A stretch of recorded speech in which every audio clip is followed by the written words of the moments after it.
You are listening to Fantha Tracks.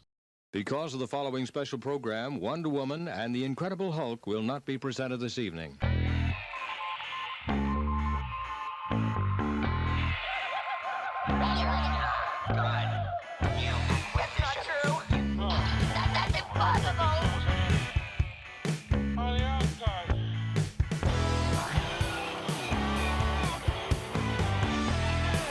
It's time to get all your Star Wars news in a single file. This is Making Tracks. Here are your hosts, Mark Newbold and Mark Mulcaster. That's not true. That's impossible. You're listening to episode 44 of Making Tracks, brought to you by the fine folk over at fanfortracks.com. And today I am pleased to be joined by a man who's just only now been let out from day release. He's back into the community, he's busy working, and he's probably a little bit tired, Mr. Mark Newbold. Oh wow, that's an intro and a half. Thanks, Mark. Yes, I am very tired, but I'm also very happy because I'm talking to you. How are you? Excellent. I'm good. Yeah, not too bad. It's nice. We're actually recording this on a Monday, and I've been off work today, so I've been sat watching a little bit of Star Wars, bizarrely on Sky Cinema, rather than actually firing up the Blu-rays and stuff. So I watched Rise of Skywalker and was rudely interrupted my watching of The Phantom Menace to come and record this show. So it's on pause. So once we're finished, I'll go back and carry on where I left off. I can only apologise. I wonder what will happen. That's all right, mate. No. I'll get you next time. Oh, thank you. We've got lots to talk about on this episode, haven't we? Yes, we have. Deborah Chow. Deborah Chow directed 2 episodes of Season 1 of The Mandalorian. She's directed all of Season 1 of Kenobi. Apparently Marvel are after her for some projects over in that universe. So she's definitely a woman in demand, which is great. One thing that she said was that working on Kenobi will be very different to her work on The Mandalorian, because obviously that's a team effort. But Kenobi, she's the sole person in the director's chair. So what do you think the differences are going to be? I mean, we can't say what the differences are going to be from a filmmaker's point of view because we're not filmmakers, so that's a perspective we haven't got. But just in terms of the show itself, I mean, you know, they both kind of have a similar vibe and they feel like they're set in similar places. You know, the sort of world that the Mandalorian inhabits isn't a million miles away from the desolation of Tatooine, which is where Kenobi's mostly going to be. So what do you think the differences and similarities are going to be in those 2 shows? I think actually, when I think of Kenobi, my initial reaction is straight away to go to that John Jackson Miller Kenobi novel from a few years back. That was very much a Western kind of feel to it. And The Mandalorian has got that in spades. And like you said, you know, Navarro could almost be Tatooine. And at one point I thought, when we were seeing a lot of the kind of pre-production stills and stuff like that, I thought, oh, maybe it could actually be Tatooine. Yeah. You know, it's got that desolate vibe. Obviously, they do go to Tatooine as well in Chapter 5, the Gunslinger. The question is whether or not, from the casual viewer, if that may actually hinder it a little bit in the fact that it doesn't maybe have necessarily a strong separate identity. If it looks very much like The Mandalorian, because again we kind of think probably that Kenobi's going to be operating for the most part by himself. You could almost have a very similar motif of, you know, man by himself in a silhouette Western kind of film. It's going to be interesting to see how they either connect the two stylistically or they try and differentiate the two stylistically. I think I wonder, and I don't suppose we'll ever find out, but I just wonder, you know, when Favreau showed an interest, writes the first 4 episodes, pitches it, we've learnt now from Disney Gallery, which we're going to miss talking about every week, I'm certainly going to miss watching it, that he brought way more to the table than just his storytelling sensibilities and his directing skills and all the stuff, the obvious stuff. And also, obviously, the fact that he's voice characters and, you know, Pre-Vizsla and Paz-Vizsla and stuff like that he's brought all this tech knowledge as well. I think it's Gollum Studios, and he's brought that to Mandalorian, and they've worked all together with ILM and built up this stagecraft tech and all the other things that they're doing. I wonder that if that was such an attractive package for Lucasfilm and Disney, because it's cost saving, it's cost effective, reasonably quick, it's a movie on a TV budget basically. They must have sat down and looked at his pitch for Mandalorian and thought, that's so got that dusty outer rim vibe that we want for Kenobi. That, you know, and the Kenobi project never went ahead because, you know, obviously Solo didn't do well at the box office, or as well as it should, and they put a pause on the Star Wars story films, and the next one was apparently going to be Kenobi, so now that becomes a TV series, And then they put a pause on that because they want to kind of do some rewrites because we really want to make sure it's right. And now they've had lockdown, which has given them weirdly more time to finesse and work it up, make it unique. And it's exactly what you just said. There's the risks that they are too similar. So I don't know. I mean, the whole story of Ben being on Tatooine, when we were kids, you just think there's this lonely old hermit living in the desert, and that's all he's done since Revenge of the Sith, even though we didn't know what Revenge of the Sith was or certainly when I was a little kid. There's listeners who will identify with that. And the story builds, and you find out, it wasn't just Ben Yoda, and Vader and the Emperor and stuff like that. There were more Force users out there that you weren't kind of aware of because maybe Ben wasn't aware of them. And the story gets more layered. And I just wonder whether you say, and I think you're right, it's got to be centred around Ben, the lone monk almost in the desert. But they need dramatically to bring other characters in. So it does kind of need to be a bit more like the John Jackson Miller Kenobi novel, where he is kind of quietly looking out for people and quietly helping people, and there's more going on. But then that's a bit like The Mandalorian, isn't it? So it's a tricky one. I don't really know the answer. And Deborah Chow's the one that's got to bring it home and give it a unique style and a feel and a vibe and make it unique and not have people look at it and go, that's just like The Mandalorian, but just with Ben Kenobi instead of a Mandalorian.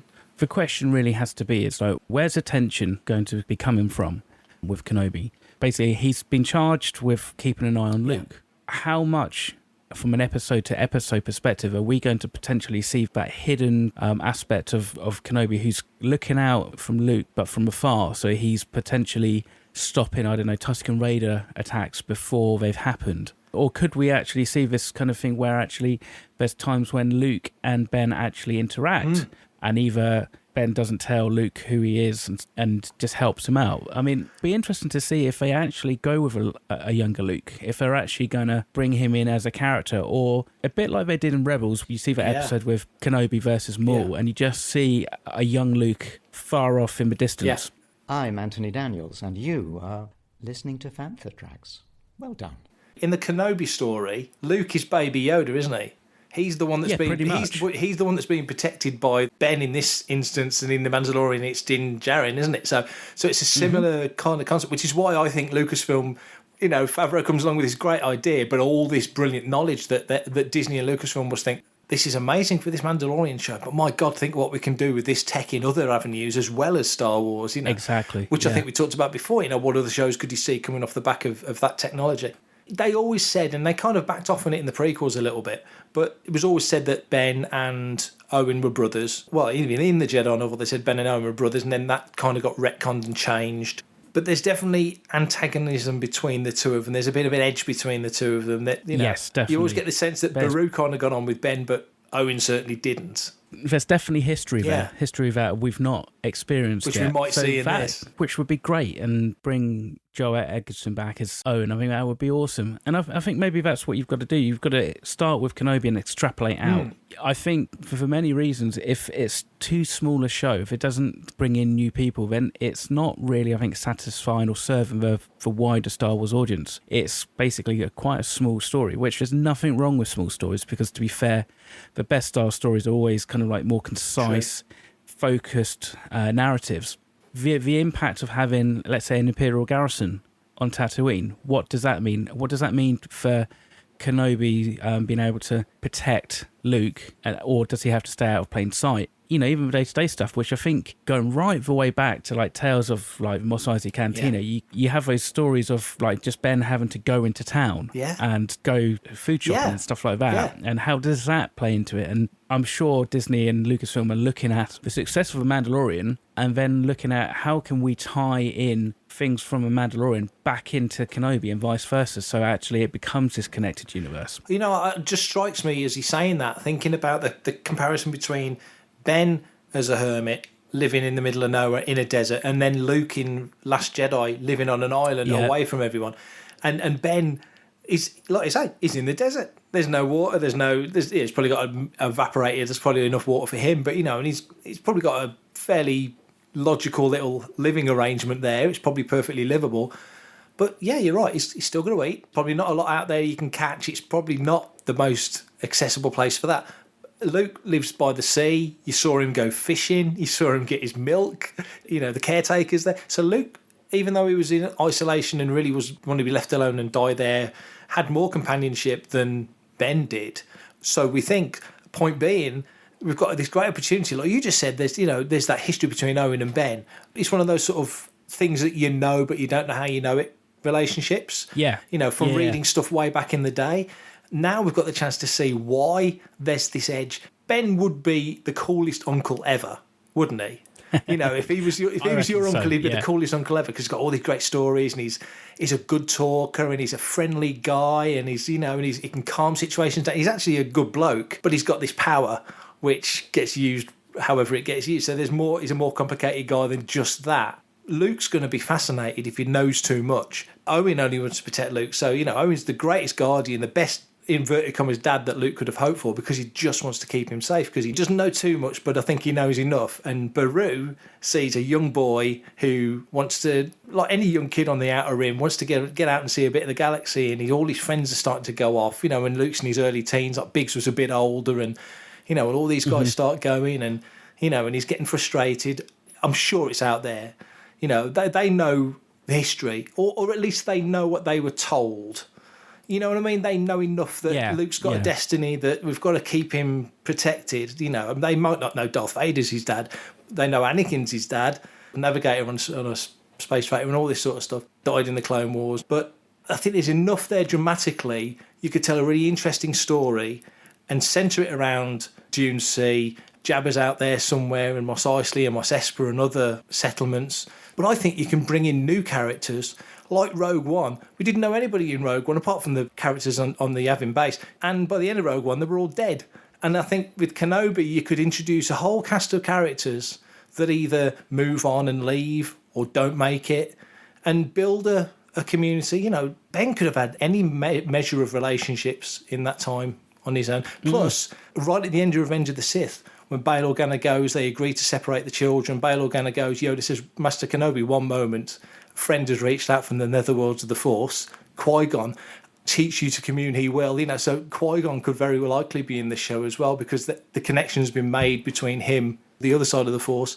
I think Yoda could be involved as well, and certainly, by the sounds of it, Qui-Gon. So there is some potential.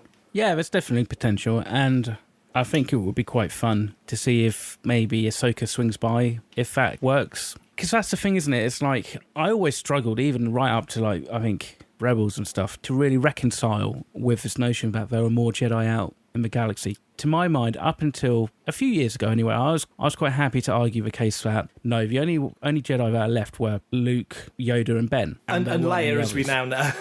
and Leia, yeah, exactly. Yeah. But that's not obviously how the story has developed, which is absolutely fine, and I don't have an issue with that whatsoever. So, he's got to somehow deal with and reconcile with what happened at the end of Revenge of the Sith. Some way. There's a lot to chew over for him, isn't there? There is. On one hand, like you said, he's making the sacrifice to go and protect this child who actually, at that point, he doesn't know if he's going to be strong with the Force. He doesn't know that necessarily that if he is, strong in the Force, that he will get the opportunity to train Luke and that Luke will respond to it. So they're putting quite a lot of their faith in Luke. That's a really good point. You've hit on something there. I've never thought that. I wonder if they did a midichlorian test on the kids before they separated them, because if Luke was but if Luke was, and Leia, if they were just kids, Star Wars version of human beings, which isn't us, but they didn't have any midichlorians, or everyone's got midichlorians, but not receptive to the Force to the level that you would hope he would be, would they have sent Ben to protect? There's no guarantee, was there?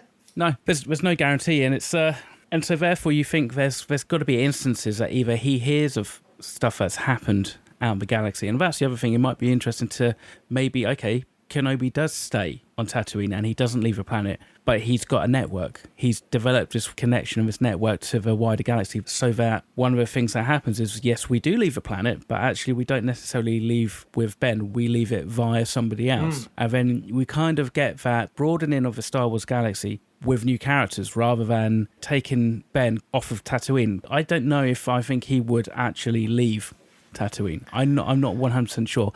It would have to be something pretty big, pretty catastrophic for him to want to leave. A bit like Rey not wanting to leave Jakku. Yeah, pretty much. Yeah, to a degree. Fantatrax.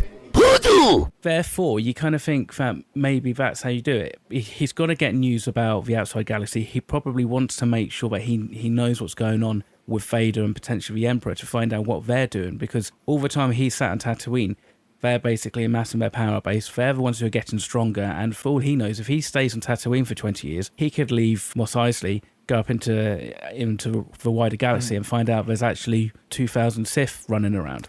And then it's not just like that small issue of Vader and the Emperor, but he's got a bigger problem to deal with. So there's loads of ways you could kind of spin this one, I think. Definitely interesting, isn't it? Yeah, it is. And just thinking about, obviously, Bail and Ben clicked as colleagues and friends. There's definitely a friendship there. So you wonder how much Bail Organa knows, whether or not he knows that there's plenty of other Jedi, but he's the guy I want because he's the guy I trust. He's my go-to guy.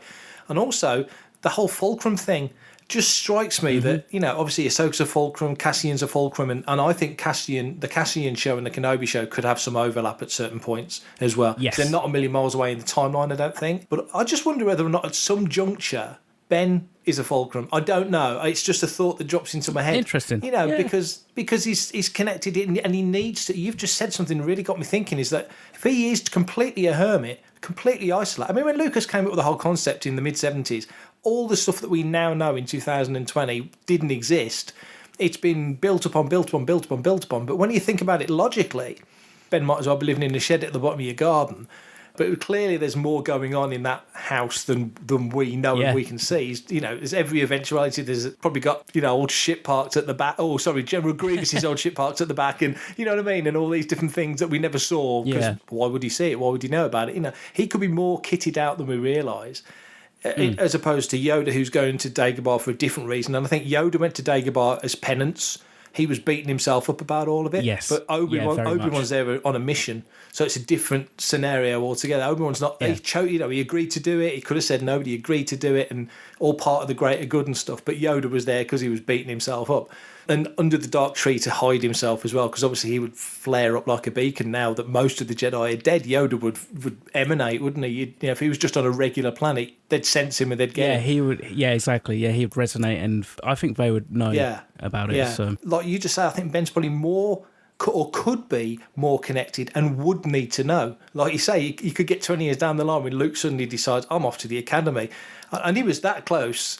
And you think, you know, if Owen and Beru hadn't have died, Luke was kind of a mindset of like, you know, he may never have left. Or if he had have left, he probably would have joined the Empire because he wouldn't have blown the Death Star up. That would have won. All the left turns that didn't happen, sliding doors. There's so much potential in this show when you really start talking about it. Yeah, exactly. And we've only been talking about it for like a few minutes. So you could imagine where the conversations have gone at Lucasfilm. We only know of Ben from what we see in the films. That's the thing. It's understanding that just because you see that perspective of that one person doesn't necessarily mean that they can't do other things outside of that small remit. Like I almost said, actually, he could almost be in that Tatooine hut.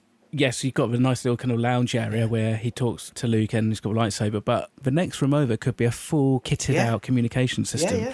And maybe he's, to nick a term from the Marvel Cinematic Universe, he could be the guy in the chair who's basically leading people around. And he could be Nick Fury. He could be the Nick Fury of the Star Wars universe, and that would be cool. Wow. I didn't expect this conversation to go this way. You've really thrown some real good thoughts. I mean, it's going to be interesting to see. It is a scenario where you could literally spin it in 360 different directions, and it'll be interesting to see which one they plumb on. Whether they will play him as the weary, lonely old hermit and play up that. Because, I mean, obviously, you know, the whole crazy old hermit, crazy old man thing was an affectation. That was Ben laying it on. It was like Yoda when Luke arrives on Dagobah acting like a crazy thing. You know, it was just to throw him off kilter, you know. Ben was way more clued up and on it than he kind of let Luke know or let anybody else know. The Sith are in the ascendancy at the time of Revenge of the Sith and maintain that for 20 years as the Empire builds. The Jedi have had to do what the Sith had done for the previous 1,000 years and go on the underground, but their network was always more not cohesive because there's less of them, but there was protocols, there was ways of doing things. They'd got allies, you know, and I hope that's something we see more of in that 20 or 19 years as it is gap between Sith and A New Hope. You know, you see that stuff build from the ground up. If any other Jedi do exist, and if Ben is in contact with them, I would say the only other living person that knows Yoda's alive is Bail Organa.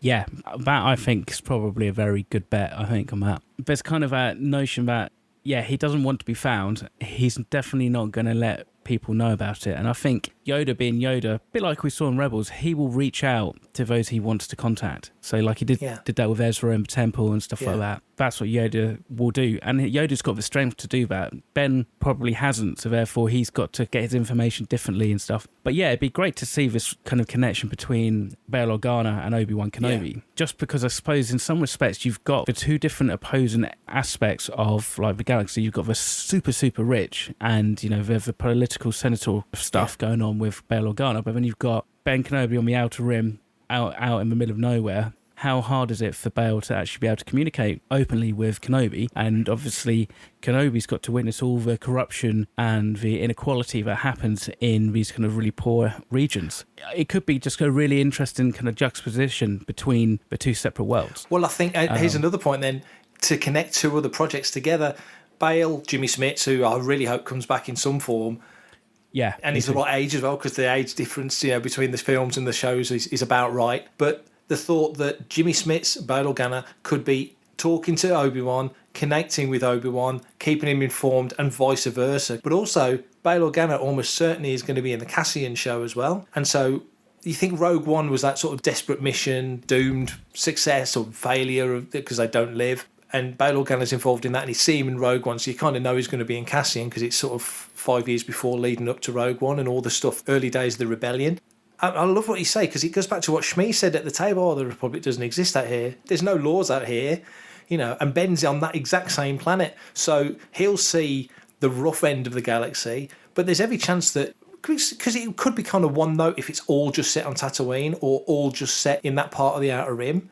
You know, and there's plenty of planets not that far away from Tatooine that are interesting. You know, Geonosis is a step away. Scarif's not that far away. You know, you've got interesting planets in that part of the galaxy. But there's always the potential that you could see Bail in the Senate. Like you just said, he's still a senator.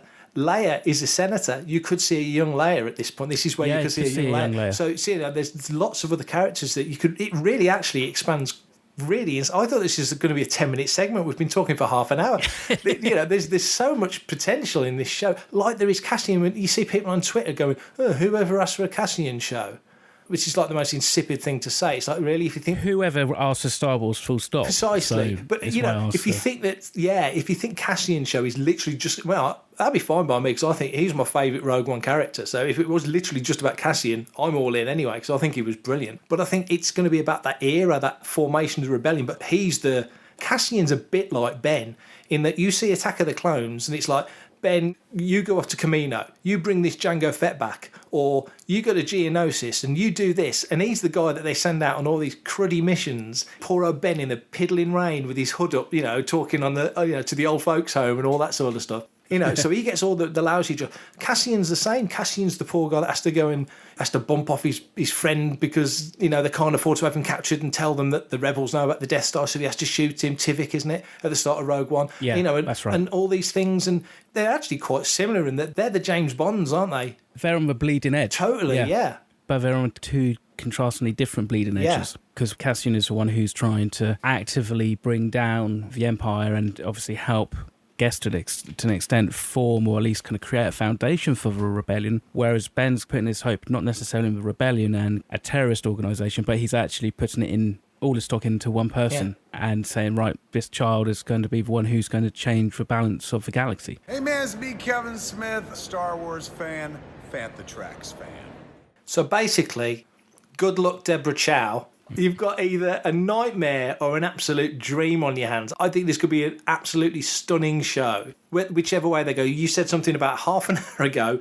Star Wars is great when it's writ big. You know, it's grand drama, it's Shakespeare, it's a big story, you know.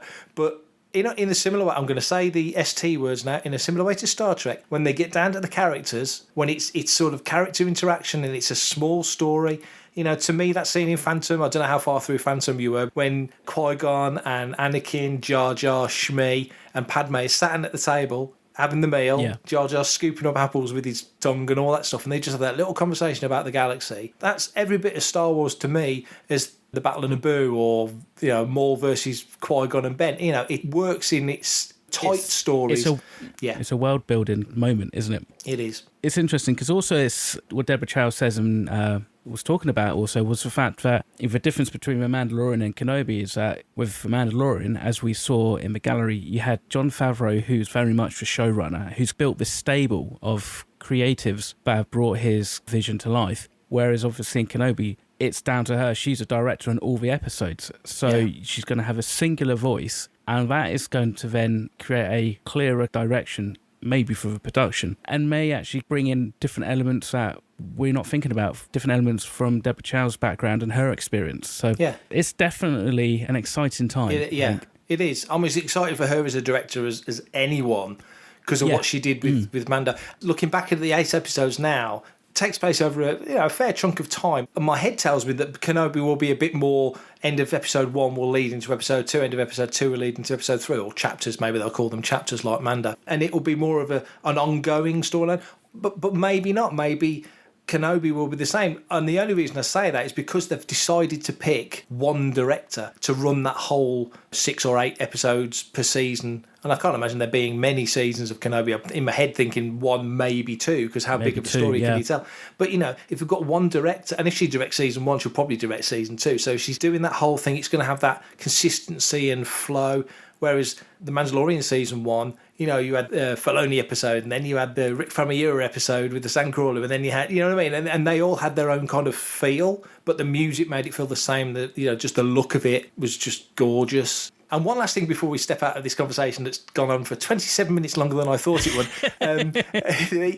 In Mandalorian episode 5, Gunslinger, which you mentioned earlier, we go to Tatooine, you see the Macquarie. We actually see 2 Macquarie matte paintings. You see the establishing shot of Tatooine, and then you see the shot of Mos Eisley. I just wonder whether in Kenobi we'll get any of that, whether we'll see anything that we go, that's from. Been to Tatooine in Star Wars, in all of the prequels, and in Jedi. So there's plenty of Tatooine out there. I just wonder if we'll see anything. I'm sure we will. The one thing that I thought was quite interesting with the Gunslinger episode was just how quiet Mos Eisley was. And I don't know if that was because it was early in the morning and everybody was still asleep. You go into a canteen and there's like hardly anybody in there. So what would be nice as a contrast to that would be to see that thriving Mos Eisley that George Lucas always wanted, which is why he went back to the special edition and kind of added that extra drive-through scene in, just to kind of create a bit more vibrancy. And it'd be great to see a little bit more of Mos Eisley. There may be people who may kind of protestate and say, it's all just fan service, but actually this is just kind of expanding the universe in, I think, one of the best ways you can do it. Totally agree. We can move on now if you want. Hello, this is Sam Witwer, and you are listening to Fantha Tracks. So here in the Star Wars community, we are blessed to have wonderful places that we can go to enjoy our fandom. There's Rancho Obi-Wan in Petaluma. There's Star Wars exhibitions that tour around the world that people will remember from their childhood. We've got the Lucas Museum of Narrative Art opening in LA in a couple of years' time.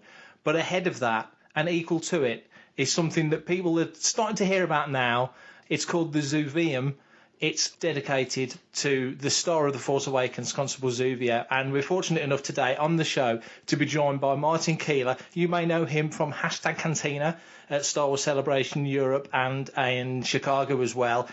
He's here to talk to us about Zuveum. Martin, welcome to the show. Thanks for having me on. This is a labour of love. I can't think of another way to describe what you're doing here. Give us a little bit of flavour of why you have created Zuveum. It is a labour of love, but it is also something that I think it's important that the community have somewhere where they have access to the things they want to see. Yeah. As you know, I've been collecting Constable Zuvio now since The Force Awakens. Obviously captured the imagination of the community. You'll remember all the big build-up. You'll remember how there was speculation as to whether he was Boba Fett. For me personally, I felt when the film came out, there seemed to be an air of disappointment that he wasn't perhaps as prominent as people hoped, although he's clearly in the film, but didn't get as much time. A bit like Boba Fett. True. Often compare the two. So I started building a collection of all things Zuvio. And as you know, I've gone to quite a few conventions and I've been with you guys a lot. You have? And I can almost sense there was an air of frustration from people saying, this stuff sounds great, but how would I get to see it? Yeah. That got me thinking, and then lockdown happened. And I already had plans, but lockdown happened with COVID. So I thought, well, why not? Why not build the first museum dedicated to Constable Zuvio, and the Zuveum was born. When you set down laid out the plans, worked up an idea of what the Zuveum was going to be. How did you decide where to place the Zuveum? Because it's in a very unique location. Yeah, it is. It's not very publicly known, and it's not particularly convenient either to say where it is. True. It's one of the reasons where if you book a tour, I can do it virtually, which is very helpful during these times as well. But if you do actually visit, I would walk you to where the location is. Didn't want to go for a big public location for it. Really looked at the space that was available to me, what would work. And you guys have both had the preview tour, and as you know, it seems to flow quite well as to how the whole thing comes together. Yeah. So it just worked for me, and I can start small, and then if it takes off, maybe we have to look at whether we go for bigger premises. Obviously, me and Mark have done the virtual tour, so is there much difference between the virtual tour and if we're there in real life? I think the two are very comparable. Obviously, we haven't really done any real-life tours yet because it doesn't open until tomorrow. This is the 28th of June, so it's the 20th. It'll be open by the time this goes out. But with the current COVID restrictions on, personal tours haven't been able to happen. Yeah. And we kind of call that. And the thing about the virtual tour is I like to think people will do the virtual tour, and then when the world's changed again, they might wish to come back and do the actual tour, especially as they kind of know what to expect then. So perhaps they'll be able to spend a bit more time in the Zuveum itself, looking at the artifacts in person. And perhaps they've got some questions that they didn't think of when they first saw it. Because I think the feedback we've had, and you guys said this, you came in with little in the way of expectations, and it's a 25-minute tour. It's quite hard for people to get their head around it, I think, on first viewing. I mean, there's a lot to take in. So. Yeah. I mean, my first thought was this is a longer tour than Rise of the Resistance. And the other thing I thought was I've been to the Harry Potter tour at Leavesden about 5 times, and every time I go, I want to go back. And after the first tour, I mean, I hope I can say this, I think I was the first person to do the Zuveum tour. And so, but when I came out, I thought, I need to do this tour again, because I know there was things that I missed. I know that there's things that I didn't see. I thought I really soaked it all up and took it all in, but I know there's more to see. Well, we have the ability to rotate some of the exhibits we've got. And the beautiful thing about Constable Zuvio is I'm lucky because, again, people know I'm into him. Even during the process of this previewing, people have been sending me things that I've never seen before that can go into the Zuveum. So it's always updating. Again, I think with the virtual side of it that you've seen, some multimedia experiences, I'm obviously going to be updating that as time goes on as well. So I like to think it will constantly refresh. Technology clearly at the forefront of your thoughts when you were putting the Zuveum together. And as I say, I would never know it was the first running that I did because it was as smooth as 4-ply. It was fantastic. So how did you work up the plan to make it run so smoothly? Because as for me, as an experience, it was the total package. It's very kind of you to say so. You mentioned Rise of the Resistance earlier. Obviously, one of the things I stole from Disney with pride is the soft opening side, which is where the previews have been going on. And you were the first person. What you didn't know was I had no idea if that technology would work. Which is exactly like Rise of the Resistance, isn't it? Absolutely, yes. It's definitely as engaging. Yeah, very much. I don't think I'm giving anything away, but there's different sections to this experience as well. I think people basically thought you'd go into a room, see some stuff and go, and you guys have done it. It's far from that. Far from that. It's an auditory, sensory, overwhelming experience. I think the ability, the technology is important because that's one of the things I can use to keep it fresh. And like this morning, we're still running previews. It's going to sound like a name drop here, but as you know, I know the guys from Ash. You did. And I actually gave a virtual tour to Mark, the bass player, who's in New York at the moment. He's managed to get back home to New York. And at the same time had Jed, who did #Cantina with me in London.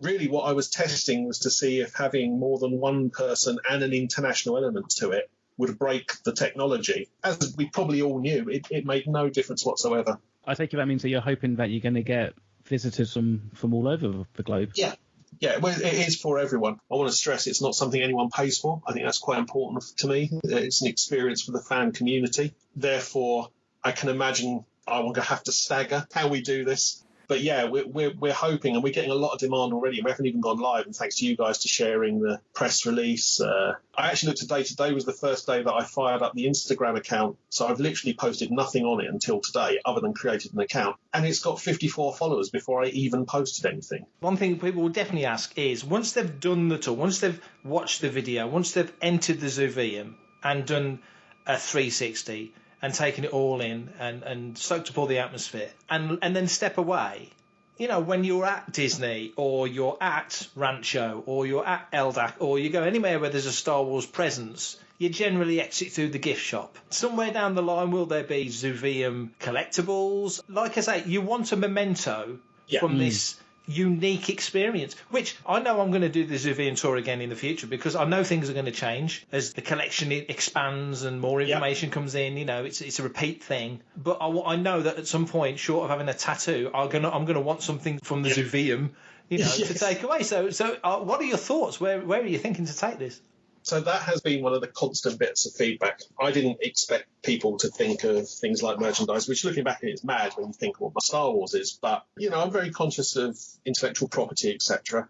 So I've done a bit of work to make sure that anything we do doesn't contravene copyrights. I'm pleased to say we'll be working with All the Cool Stuff, who are a corporate sponsor. One of the reasons we've sponsored with them is they have the ability to produce merchandise. Yes. Bless them, they've been very clear on this as well, that, you know, they want to do this to support the arts, as in their words. You know, the worlds are changing and they want to be associated with it. But if we ever do merchandise, and if it does sell anything, it won't be for profit. It will be for money will go to charity, etc. So there's no personal gain in this other than the joy of spreading Zuvio. But we might be able to do a bit of good at the same time. That's fantastic. The fandom's the only winner here, isn't it, really? Absolutely. And that's kind of been the spirit of Zuvio. It's like, you know, there are some people who have mocked the fact that he was bigged up as being a big character and then perhaps disappointed. And I know some people have even gone as far to say, you know, his figure's been a peg warmer and things like that. But I put the challenge out now of you try and get hold of one. But the amount of friends I've met and the amount of people I know through Constable Zuvio, and actually I don't really hear anyone say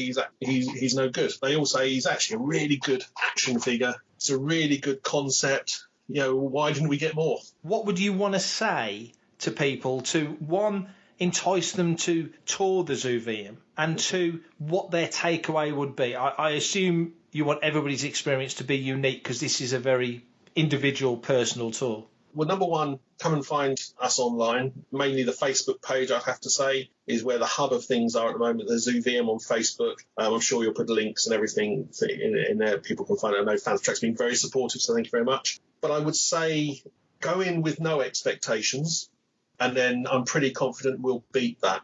I was blown away by the tour. So to be fair, me too. Just astounded just by how smooth it all ran, really. I thought it was a really slick, professional operation. I need to get you guys back, because there's actually another item in there now. We have a piece of proper Zuvio history that, again, without spoiling things, but you'll know there's things about the background and how he was created. Yeah.